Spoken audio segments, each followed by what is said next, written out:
trabajo del maestro Armando Villalón, para mí como profesional de las artes, representa un ícono, es una simbología que hay entre su obra y la región. Es un artista regional, nacional e incluso internacional. Para mí representa un orgullo. Como estudiante, como licenciado en artes plásticas, y en la actualidad siempre veo que hay personas que toman referencias visuales, conceptuales, incluso en su manera de ser profesional, también lo toman como referencia.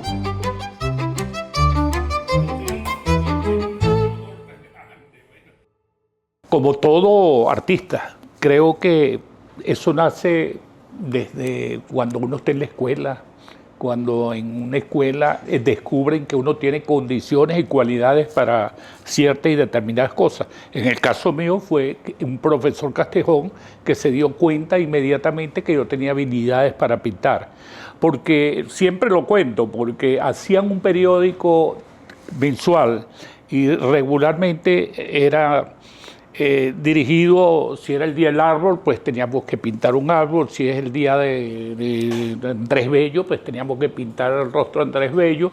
Bueno, y buscaban la persona que pintara y la persona que supiera escribir. Entonces siempre me escogían a mí. Yo decía, por algo de ser, era que veían que yo tenía condiciones para pintar. Fueron muchas cosas que justamente como niño sucedieron. Pues primero mi madrina descubrió que yo tenía condiciones para pintar, y en un diciembre que tenía que regalar algo a su ahijado, pues, y se apareció a la casa con una acuarela, con un bloc, con pinceles y con todo. Bueno, y yo me quedé, imagínate, impresionado con aquel regalo tan bello, tan hermoso, porque me pudo haber regalado un carro de un bombero o cualquier cosa, una pelota. Me regaló eso. Eso me ayudó a mí a seguir creciendo en ese don que Dios me dio para seguir practicando lo que a mí me gustaba y lo que deseaba hacer. Pero yo no sabía ni que ser pintor era, sino que tenía condiciones para eso, y me utilizaban para que yo hiciera el periódico mensual. Y eso fue una de las cosas que a mí me marcó en la vida, sin duda. Y así como eso, me pasaron muchas cosas. Cuando yo vivía en la casa, el señor que tenía al lado tenía una bodega y me decía, usted no me puede pintar aquí por casualidad el aviso de mi negocio. Y yo le decía, ¿qué es lo que usted quiere que le pinte? Unas frutas y tal. Y yo le pintaba la fruta, y bueno, y así fui creciendo. Después unos muchachos del pedagógico que querían que yo le hiciera unos trabajos del pedagógico para hacer una presentación, y entonces me escogía a mí para que yo le hiciera los trabajos. Y eso fue los incentivos que tuve para ir desarrollándome en el campo de las artes plásticas, y que yo empecé a descubrir, yo sirvo para esto es lo que a mí me gusta. Esa confianza personal, esa confianza que mi papá tuvo en sí mismo y en lo que él estaba sintiendo por dentro para ir detrás de sus sueños. Yo creo que ese es un dato súper importante, confiar en ti. O sea, que la persona confíe en sí misma para poder pasar a través de todos los contratiempos, porque es que dedicarte a cualquier cosa, sea la que sea, va a implicar una cantidad de contratiempos, ¿sabes? Entonces, pasar por delante de todos esos contratiempos y seguir creyendo en que es posible, que nada te derrumbe, que una opinión contraria, que una crítica que no vaya a favor del trabajo que tú hagas, no te quite las ganas de seguir. Yo creo que ese es un dato súper importante, la perseverancia, la constancia. O sea, creer también en lo que estás haciendo. O sea, mi papá es un paisajista, es un expresionista, es un impresionista. Y él, a pesar de que investiga todos los días y a sus 80 años sigue haciendo investigación, él va por su corriente del paisajismo. Y Claudia, lo mismo en su lenguaje plástico, o sea, con mucha determinación, esto es lo que yo quiero hacer, esto es lo que me gusta. No le va a gustar a todos, pero lo van a respetar, porque es auténtico. Entonces, su autorrespeto, o sea, su no ceder a las solicitudes de otros para complacer y hacer cosas que otros quieren, sino estar firme, esto es lo que yo hago, si te gusta, qué bueno, y si no, toca respetarlo.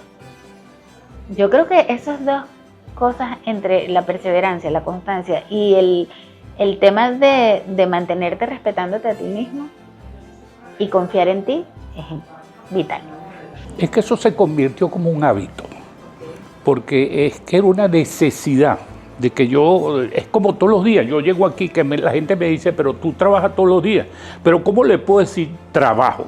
Eso es un trabajo es como un sacrificio, este es un deleite, un placer muy grande para mí desarrollar y hacer lo que me gusta, que es pintar. Yo cuando llego en la mañana, aquí está mi termo, aquí está mi café, ellos son mis compañeros y empiezo a trabajar. Fíjate que yo tengo 2 días muy especiales para desarrollar mi trabajo, que es de el sábado y el domingo. ¿Por qué el sábado y domingo? Porque viene poca gente, el domingo sobre todo viene muy poca gente y entonces me concentro más. El radio, la música y mi cafecito.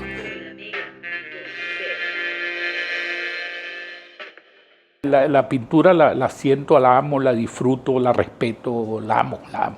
El entorno, por supuesto, influye muchísimo en su obra. Por supuesto lo conocemos principalmente como el pintor de las brumas, el pintor del valle, posteriormente como el pintor de esa gran iconografía que ha creado, que es la Divina Pastora.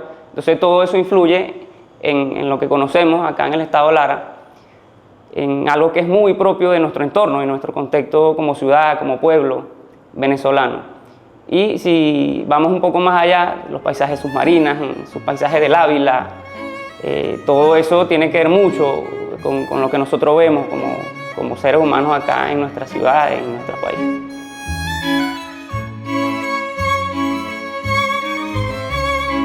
Bueno, mira, yo tomo como referencia de que yo me incliné a trabajar y pintar el Valle del Turbio, que es nuestro ícono aquí como larense. El que llega aquí a Barquisimeto, lo más representativo es el Valle del Turbio.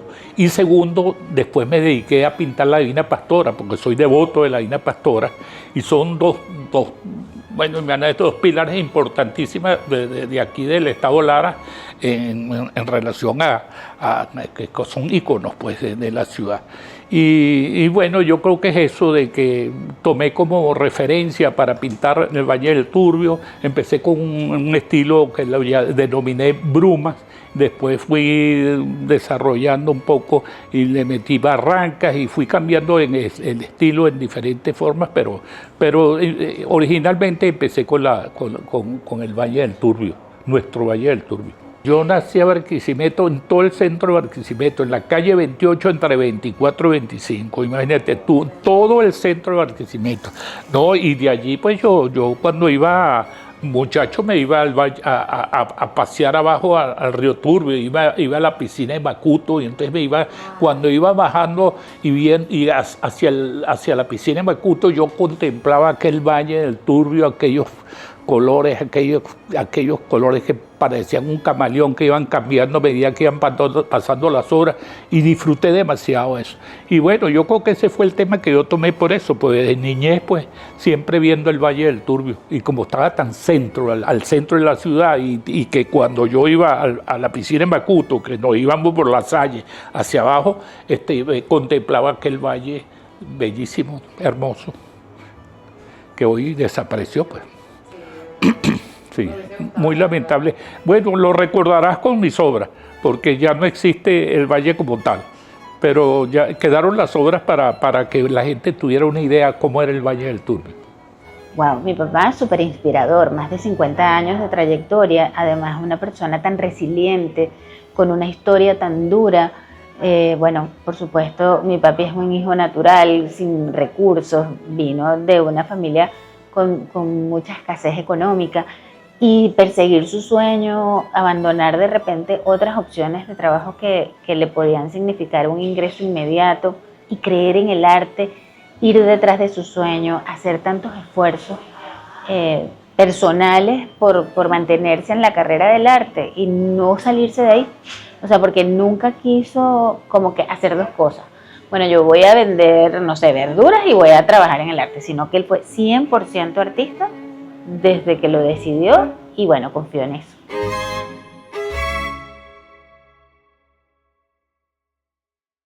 Hubo un pintor que se llama Hans Stonhausen, que era el gerente general de la Corporación Venezolana del Motor. Él era pintor, era gerente allá, y yo le fui a pedir trabajo porque yo trabajaba en una empresa en San Felipe que vendía repuestos para maquinarias y rodamiento. Y allí yo tuve la oportunidad de las cortezas de los árboles, las cortaban y las botaban en los aserraderos. Yo agarraba esas cortezas y empezaba a pintar flores, paisajes y tal, y qué sé yo. Y entonces eso siempre lo he tenido, pero como no sé, yo agarraba un palo y lo pintaba, y agarraba una tabla y hacía algo. Y bueno, empecé con esas cortezas. Después que llegó a Barquisimeto, yo venía con eso, me vine de San Felipe para Barquisimeto, ni siquiera habían hecho todavía la autopista de Barquisimeto a Caracas, sino que estaban empezando a hacerlo. Y entonces era muy difícil llegar a Barquisimeto. Y entonces me venía y yo decía, yo quiero ya trabajar a Barquisimeto, quedarme porque ya está mi familia, está mi mujer, mis 2 hijos, y entonces yo tengo que buscar la forma de irme allá a Barquisimeto, producir en lo que sea y tal. Pero en una oportunidad me llega un señor, un muchacho en San Felipe y me dice, eso, Armando, hay un salón de pintura y yo veo que tú pintas y haces muchas cositas. ¿Por qué no me das un trabajo de eso para llevarlo a un salón de pintura? ¿Cómo un salón de pintura? Sí, un concurso. Y yo le dije, bueno, como no, llévate, escoge uno de esos. Y escogió uno de los trabajos que tenía allá y lo lleva para el Centro de Historia Larense, aquí en Barquisimeto. Te estoy hablando en el año 70, creo. Y entonces lo lleva a un salón de pintura de jóvenes pintores. ¿Y qué te parece que me dieron una mención, la primera mención de honor y el primer premio que yo obtuve eso? Pero ese es el estímulo más grande que tuve yo. Y bueno, pues eso me trajo como consecuencia de que yo como que sigo para esto, decía, esto como que va a ser lo mío. Yo trabajaba como vendedor en esa oportunidad de repuestos y de rodamientos de maquinaria. Me vine a Barquisimeto, hablé con el señor Hans Stonhausen, en vista de que yo aquí en Barquisimeto tenía más posibilidades para pintar y tal y qué sé yo, me consigo y me consigo con él y le digo yo, mire, yo quiero trabajar aquí, me gusta la pintura, pero claro, no, yo soy autodidacta. Yo había estudiado pintura, pero de noche en la Escuela de Artes Plásticas cuando salía de 6º grado. Pero iba de noche como oyente cuando podía y cuando no podía, porque de noche era difícil que lo dejaran a uno salir porque era un muchacho para ir clase. Sin embargo, pues hablo con el señor Stonhausen, me dice, bueno, vete a trabajar aquí como vendedor. Me fue muy bien como vendedor, tuve mucho éxito como vendedor. Pero yo digo que nunca iba a ser tan feliz si yo me dedicaba a vender automóviles y maquinaria y a lo mejor iba a ser supermillonario, pues no sé, me iba bien porque era buen vendedor. Pero no iba a ser tan feliz como soy ahora porque me dediqué a la pintura, que era lo que me gustaba. Y entonces ese fue el primer paso que yo tuve. De allí yo inclusive me conseguí con Hans Stonhausen y le pregunto, mira, ¿con quién puedo recibir yo orientaciones de pintura y tal y qué sé yo? Me dice, me recomienda a José Requena, me recomienda a Trino Orozco, me recomienda a Ramón Díaz Lugo y a Leonidas Pérez, que se le decía a Leo en esa oportunidad, y Che María Jiménez. Bueno, el único que me permitió que pudiera yo trabajar por el horario que tenía era Ramón Díaz Lugo. Me permitió ir de vez en cuando a su taller, simplemente como un amigo, pues que llego y le digo, me los corregía y me dice, haz esto, quítale esto.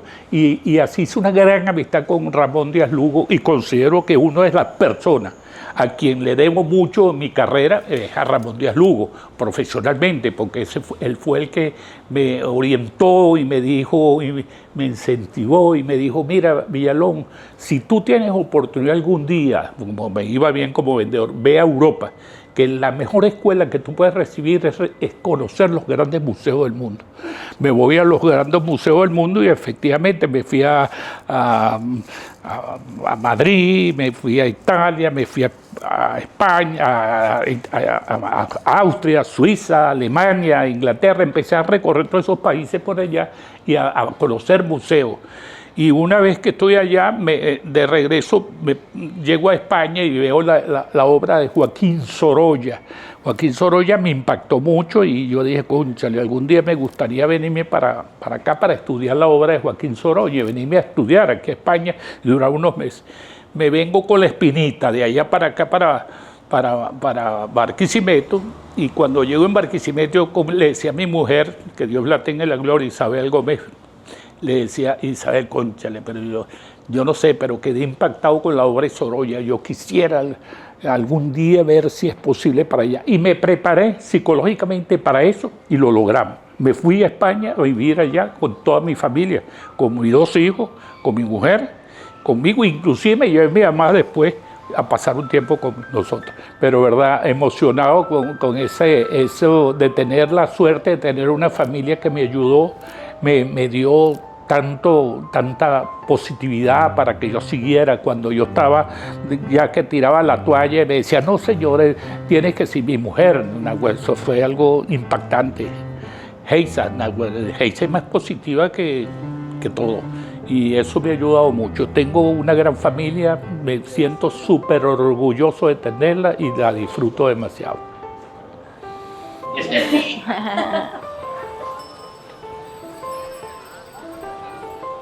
Tranquila, ya está. Hace una última toma. Todo en mi vida depende de la influencia que mi papá tuvo en mí. Nacer en un hogar en donde la pintura y un lienzo y todo eso era como lo cotidiano, fue una bendición. Ahora mismo de adulta es que me puedo dar cuenta. Porque, claro, nadie tiene esa influencia, o la mayoría de las personas con las que me relacionaba, colegio, cosas, no sé qué, no tenían esa influencia. Y yo era mucho más sensible, era mucho más estética, tenía como una manera de percibir la luz, los colores, todo diferente. Es como vivir en un ambiente que para ti es natural y que la gente como que, wow, me pasa mucho. Cuando tuvimos la oportunidad de ir a CNN en español allá en Atlanta, que lo estaban entrevistando a mi papá, yo estaba como que, wow, estoy en CNN. Y todo el mundo, wow, tenemos al maestro. O sea, lo que para ellos era impresionante, para mí era cotidiano y viceversa, ¿sabes? Sin duda el apoyo que he tenido, primero mi mujer. Mi mujer fue el apoyo número 1. Segundo, mi hija, Heisa Josefina, que es mi todo, es la que me ha ayudado, me orienta, y me prepara, me dice, me maneja todo. Y aparte de eso, mi nieta, Claudia Elena, imagínate, colega, que mira, que pudo haber sido una muchacha que hubiese escogido la carrera que quisiera, medicina, lo que sea. Y sin embargo escogió artes plásticas sin que nadie le dijera. Su papá es ingeniero, ha podido agarrarse y se va por la línea de ingeniería. Y entonces escogió, y a mí me sorprendió cuando me dijeron, Claudia va a estudiar artes plásticas. ¿Cómo es eso? Mira, hoy me doy cuenta, tenía razón, porque tiene una gran facilidad para el arte, para expresión, tiene un estilo muy propio, cosa que me satisface y me llena de mucho orgullo de ver que, bueno, de alguna manera, pues, yo fui su inspiración para que ella tomara la decisión. Y tú ves una obra de ella y mía, totalmente distinta. No hay nada afín, totalmente heterogénea. Ninguno de los dos, pero tiene mucha personalidad. Un trazo increíble, una soltura que no la tengo yo con mis 55 años de carrera. Ese es un don que Dios le dio. Y bueno, y esto sigue ese legado de la dinastía Villalón, voy a decirlo así. Mira, es muy cómico porque el que menos se lo esperaba era él. O sea, el que estuvo más sorprendido cuando yo decidí dedicarme a las artes plásticas fue él. Contrario a lo que la gente podría pensar, que mi abuelo estaba como, ¿sabes?, empujando a que yo me fuera por ese lado. Para nada. Mi abuelo jamás en su vida me dijo, tú te tienes que dedicar a esto. No, mi abuelo lo que hizo fue abrir las puertas de su taller a una niña de 2, 3, 4, 5, 10, 15, 20 años, porque yo cada vez que llegaba al taller de mi abuelo, los pinceles estaban a mi disposición, me ponía un lienzo para que yo pintara y esa libertad me hizo tomar una decisión libre. O sea, yo libremente decidí dedicarme a esto con muchísimo orgullo, con muchísima responsabilidad, porque sé que lo que mi abuelo ha construido no es pequeño y tener, digamos, recibir esa batuta y seguir con el legado Villalón, pues es algo que tomo con muchísimo respeto y una decisión que no fue a la ligera. En mi caso no hubo un inicio como tal, o sea, yo nací con las artes en las venas, por decirlo de alguna manera. Desde chiquita recuerdo que lo que más disfrutaba hacer era dibujar y pintar y esa era mi diversión más grande. Ahora, profesionalmente, digamos que la pandemia fue ese empuje que me hizo como dar ese paso a dedicarme a yo ser artista como tal. Soy su primera admiradora. Desde muy chiquitica en mi casa hicimos una raya de 1 metro en una pared. Toda la casa tenía una raya de 1 metro y ella podía pintar y dibujar y realmente terminó siendo como un mural de 1 metro. Y yo le decía, bueno, en este espacio de esta raya para acá puedes pintar todo lo que tú quieras. Entonces teníamos paredes en la casa en donde Claudia todo lo que vivía, lo que sentía, lo iba expresando con color, con dibujo, desde muy chiquitica. Y siempre yo sentí que tenía una vena artística importantísima, a pesar de que en la familia de su papá son ingenieros, médicos, abogados, digamos profesiones como clásicas.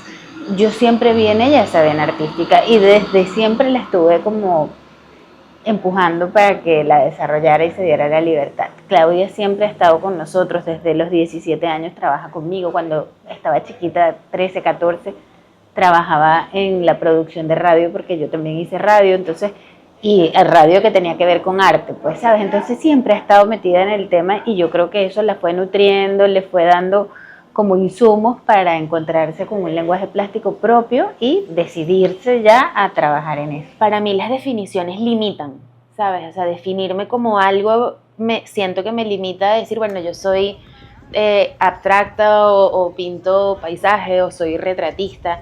Yo siento que es una constante evolución. Quizás en un principio podía definirme como que lo que me identificaba era el color, pero entonces ahora hago obras quizás más monocromáticas o con paletas más reducidas, entonces ya no me podría definir así. Así que no sé, yo siento que soy una creativa en constante evolución, la verdad. Para mí lo más importante ha sido ser fiel a lo que yo quiero y que me guste a mí. Y que eso conecte con la gente y que a mí las personas me digan, sin conocerme, que conozcan primero mi obra y después me conocen a mí, y dicen, es que lo que tú haces es igualito a ti. O sea, hablar contigo es ver una obra y ver una obra es como hablar contigo. O sea, tienen la misma energía. Eso para mí es espectacular. O sea, es algo que me llena de orgullo porque quiere decir que estoy conectando desde la energía y desde el espíritu. Y el arte es espíritu. Entonces, eso me hace sentir muy orgullosa de mi trabajo, la verdad. El mural de Barquisimeto también marcó un antes y un después porque la comunidad se involucró de una manera tan linda que yo decía, para esto es el arte, para mover la fibra, para que la gente sea más ciudadana, para que todos por un momento estemos conectados y creando algo maravilloso. Entonces creo que no hay un solo momento, creo que cada momento que nace una obra de arte es un momento importante. Todos, sea algo chiquito, sea algo grande, porque es crear y es conectar desde el espíritu. Entonces, todos los momentos, cuando son con arte, son trascendentales y especiales. Cada vez que tengo la oportunidad de pintar en la calle, de hacer murales o de hacer pinturas en vivo, siempre se me acerca alguien al que le di clase en algún momento, que estuvo en algún taller conmigo, que ha pintado conmigo en alguna de esas experiencias con voluntarios. Y es muy bonito sentir ese cariño de la gente y sentir que conectan con lo que yo he hecho y con lo que he podido dejar en esas experiencias. Mire, a mí me encanta su pintura y yo estoy haciendo unos cuadros estilo villaloniano, me dicen ellos, ya tiene hasta un estilo. Entonces me dice, bueno, yo tengo gente que me han seguido y gente que se han formado conmigo, entre eso ahí está Manuel Brito, que es un muchacho Daide Gómez, que está en México, que se formó, Carlos Durán, bueno, hay una serie de artistas que se han acercado para acá para yo orientarlos y cada quien por su estilo, pero yo por lo menos los oriento y le doy y lo trato de que se vayan por el mejor de los caminos, y ya que uno se ha conseguido con tantos obstáculos, tratar de que ellos no caigan en los problemas que yo conseguí y tratar de que su vida sean las más rápidas y las más sanas y más bonitas.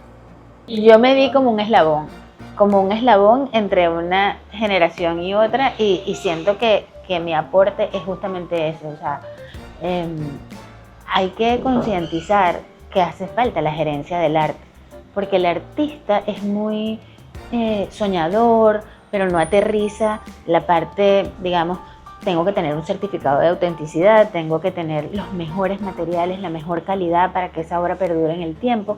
O sea, de repente inventan y le ponen, qué sé yo, harina pan a una obra y tal, y después, pues no sé, se contamina.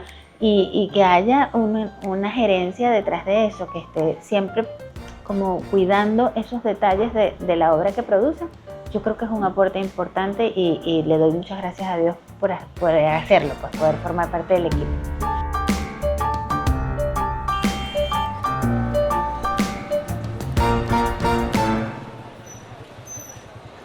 Hay algo más complicado, que es mantenerse en el tiempo.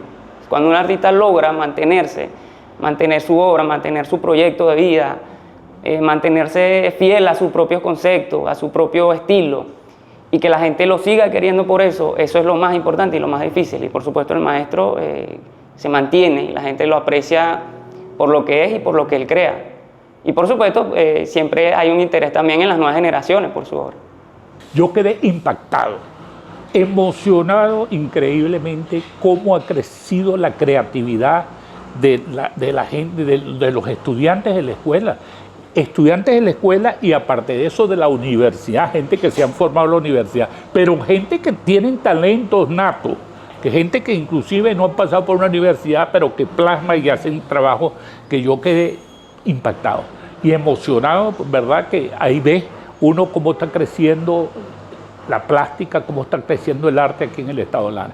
Yo me siento muy contento, muy feliz, ¿verdad? Porque todos los días veo gente preparándose y preocupada, y sin embargo con las dificultades que hay hoy en día para comprar un pote de pintura que cuesta tanto y tal y que si yo, sin embargo lo hacen, y lo hacen por el amor a lo que les gusta hacer, que es pintar. Me gusta, eso me encanta, porque sí siento que hay un espacio donde mostrarse, que ya no hay como esa limitación de que, bueno, como yo soy mujer, mi trabajo vale menos. Creo que esta generación ha entendido que no importa si eres hombre o mujer, lo importante es que tu trabajo sea bueno y sabes, y comunique lo que tú quieres comunicar. Entonces, estoy muy agradecida con Dios de haber desarrollado mi trabajo en una época que no me limita ser mujer, ser hombre, ser latinoamericana, venezolana. O sea, lo que habla de mí es mi trabajo. Todo tiene sus partes difíciles. Vivir del arte, como la gente dice, no es tan fácil. Y hay que creer mucho en Dios, sobre todo, porque al final nunca te abandona, siempre las cosas salen, ¿sabes? A mí me llamaba la atención en mitad de todas las cosas que he visto de este trabajo y tal, que han estado como preguntando el tema del baremo económico, de que si las obras son costosas o no son costosas. Es imposible tabular el trabajo plástico de un ser humano, y realmente al final tú estás comprando como el soporte, pero la obra siempre termina siendo del artista, porque es una creación única, ¿sabes? Yo creo que después de Dios son los únicos que crean, ¿sabes? Y bueno, yo me siento feliz, agradecida, bendecida, y de verdad, si tuviera que escoger mi vida, la volvería a escoger. Igualita, en el arte.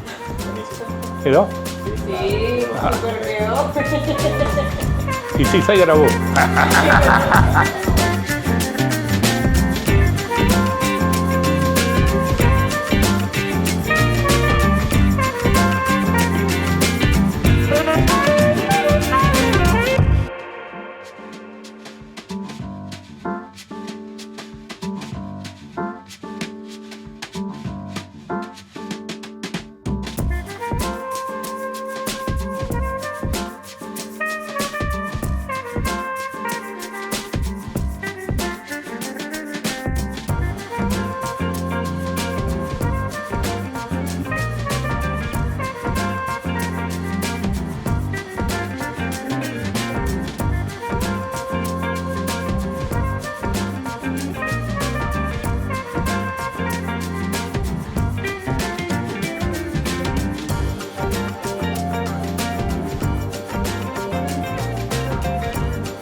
ir al trabajo, pero desde aquí.